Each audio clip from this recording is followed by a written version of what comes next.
വയനാട്ടിൽ ചൂരൽമലയിലെ ഉരുൾപൊട്ടലുണ്ടായ എല്ലാവർക്കും വേണ്ടി നമുക്ക് പ്രത്യേകം പ്രാർത്ഥിക്കാം.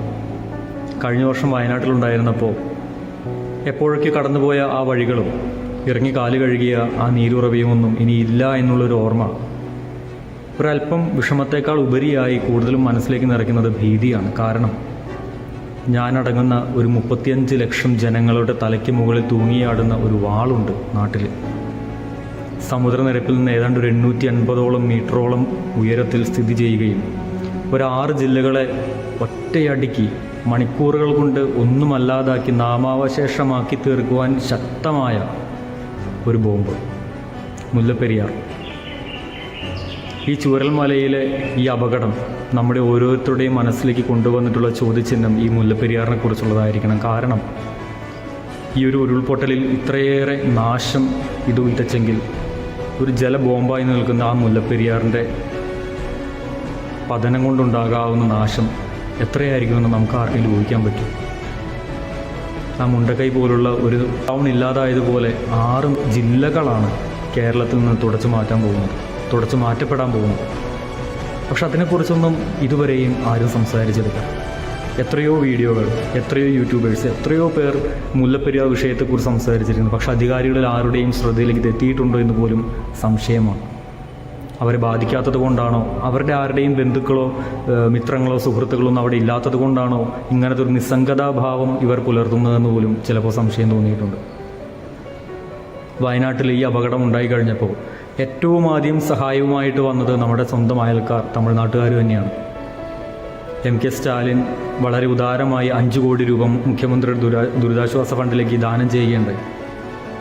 ഒരു കാര്യം ഓർമ്മിപ്പിക്കട്ടെ പ്രിയപ്പെട്ട രാഷ്ട്രീയ നേതാക്കന്മാരോട്, ഈ 5 കോടി രൂപ കണ്ട് ഒരുപക്ഷെ നിങ്ങളുടെ കണ്ണ് മഞ്ഞളിക്കുമോ എന്നെനിക്ക് അറിഞ്ഞുകൂടാ. പക്ഷേ ഈ 5 കോടി രൂപയിൽ ഞങ്ങളുടെ കണ്ണുകൾ മഞ്ഞളിക്കില്ല. കാരണം ഞങ്ങളുടെ കണ്ണുകളിൽ ഇന്നും ഒരല്പമൊക്കെ ഇരുട്ടാണ്. കാരണം ഞങ്ങളുടെ ഉറ്റവരും ഉടയവരും കൂടപ്പിറപ്പുകളും ഈ മുല്ലപ്പെരിയാറിൻ്റെ താഴെ കണ്ണിമ ചിമ്മാതെ പ്രാർത്ഥനയും ഉരുവിട്ടുകൊണ്ട് അവർ ജീവിക്കുന്നുണ്ട്. ഒരല്പസമയത്ത് അവിടെ പ്രാർത്ഥനയില്ലായ്മ മതി ഒരുപക്ഷെ ആ മുല്ലപ്പെരിയാർ പൊട്ടിത്തകരാൻ. ഇങ്ങനെയുള്ള ഒരു അവസ്ഥയിലൂടെ ഞങ്ങൾ കടന്നു പോകുമ്പോൾ ഞങ്ങളുടെ ആരുടെയും കണ്ണുകൾ മഞ്ഞളിക്കില്ല എന്നുള്ള കാര്യം ഞങ്ങൾ സ്നേഹപൂർവ്വം ഓർമ്മിപ്പിക്കട്ടെ. ഞങ്ങൾക്ക് വേണ്ടത് അയൽ സംസ്ഥാനങ്ങളിൽ നിന്നുള്ള സഹായത്തെക്കാൾ ഉപരിയായി ഞങ്ങളെ സംരക്ഷിക്കുന്ന ഒരു സർക്കാരാണ്. ഈ വലിയൊരു വിപത്ത് പൊട്ടിക്കഴിഞ്ഞിട്ട് പിന്നെ നമ്മൾ എന്തിനു വേണ്ടിയിട്ടാണ് നമ്മൾ ജീവിക്കുന്നത്? ഇന്ന് പ്രവാസികളായി കഴിയുന്ന എത്രയോ പേരുണ്ട്. അവർ ഓരോരുത്തരും ഈ പുറം രാജ്യങ്ങൾ അവർ പോയി ജീവിക്കുന്നു. അവരുടെ നെറ്റിയിലെ വിയർപ്പ് അവർ ഒഴുക്കുന്നതും ഈ നാട്ടിൽ ജീവിക്കുന്ന അവരുടെ കുടുംബങ്ങൾക്കും അവരുടെ കൂടപ്പിറപ്പുകൾക്കും സന്തോഷത്തോടും സമാധാനത്തോടും കൂടി ജീവിക്കാനാണ്. പണമില്ലാത്തതാണോ പ്രശ്നം? പണം ഞങ്ങൾ ഒരുക്കി തരാം. പക്ഷെ ഞങ്ങൾക്ക് വേണ്ടത് സുരക്ഷിതത്വ ബോധത്തോടുകൂടി ഉറപ്പോടുകൂടി ഉറങ്ങാൻ സാധിക്കുന്ന ഏതാനും രാത്രികളാണ്. ഡാം പണിയാൻ പണമില്ലെങ്കിൽ ഞങ്ങൾ ഒരുക്കി തരാം. പക്ഷേ ഇത് അത്യാവശ്യമാണ്. ഇനിയും കണ്ണടയ്ക്കരുത് പ്രിയപ്പെട്ട അധികാരികളെ. കാരണം കാലം ഓരോരോ സൂചനകളായി നമുക്ക് മുൻപിലൂടെ ഇങ്ങനെ കയറി ഇറങ്ങി പോകുന്നുണ്ട്. എത്രയോ ദുരിതങ്ങളും ദുരന്തങ്ങളും നമ്മളിതുവരെയും കണ്ടു. പ്രകൃതി ദുരന്തങ്ങളിലൂടെ നമ്മൾ കടന്നുപോയി. ഓരോ തവണയും സത്യമാണ് നമ്മൾ അതിജീവിക്കുന്നുണ്ട്. പക്ഷേ ഈ ഓരോ അതിജീവനമെന്ന് പറയുന്നത് ഈ ഒരു മുന്നറിയിപ്പ് അവഗണിച്ചുകൊണ്ടാകരുത്. അവസാനമായിട്ട് ചൂരൽമലയിലെ ഈ ഒരു മുന്നറിയിപ്പ്, ഈ ചൂരൽമലയിലുണ്ടായ ഈ ഒരു ഉരുൾപൊട്ടൽ ഇത്രയേറെ നാശം വിതച്ചെങ്കിൽ ഇവിടെ ഇരിക്കുന്ന ഈ ജലബോംബ് എത്രയേറെ നാശം വിതയ്ക്കില്ല എന്ന് നമുക്ക് ഊഹിക്കാൻ സാധിക്കില്ല. അതുകൊണ്ട് ഇനിയെങ്കിലും അവരുടെയും ഇവരുടെയും സഹായത്തിൽ കണ്ണു മഞ്ഞളിക്കാതെ ദയവ് ചെയ്ത് നമ്മുടെ സംസ്ഥാനത്തുള്ള നമ്മുടെ ജനങ്ങൾക്ക് വേണ്ടി, നമ്മുടെ 6 ജില്ലകൾക്ക് വേണ്ടി, ഈ 14 ജില്ലകളിലെ സഹോദരങ്ങൾക്ക് വേണ്ടിയിട്ട് ഈ ഒരു തീരുമാനമെടുക്കണം. പ്രിയപ്പെട്ട രാഷ്ട്രീയ നേതാക്കളെ, രാഷ്ട്രീയമോ മതമോ ജാതിയോ ഒന്നും നോക്കാതെ നിങ്ങൾ ഇറങ്ങണം. നിങ്ങൾക്ക് വേണ്ടി എന്ത് സഹായത്തിനും ഞങ്ങളുണ്ട് നിങ്ങളുടെ കൂടെ. ഉറപ്പാണ്. പണം ഒന്നിനും ഒരു പ്രതിബന്ധമല്ല.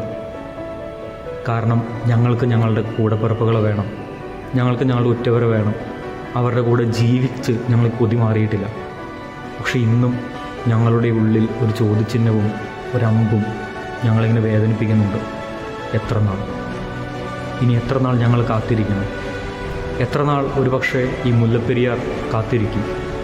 എത്ര നാൾ ഇനിയും ഞങ്ങൾ കാത്തിരിക്കണം ഇതിന് ബദലായി മറ്റൊരു അണക്കെട്ട് അവിടെ ഉയരാൻ വേണ്ടി? ഇനിയും ക്ഷമയെ പരീക്ഷിക്കാൻ പറ്റില്ല. ഞങ്ങളുടെ മാത്രമല്ല, മുല്ലപ്പെരിയാറിൻ്റെയും. ഒരുപക്ഷെ 50 വർഷം പറഞ്ഞ ആ മുല്ലപ്പെരിയാർ ഇന്ന് 130ഓളം വർഷങ്ങൾ പിന്നിട്ട് കഴിഞ്ഞു. ഇനിയും നമ്മൾ കണ്ടില്ലെന്ന് നടിച്ചാൽ അതിന് അവിവേകം എന്ന് വിളിക്കേണ്ടി വരും.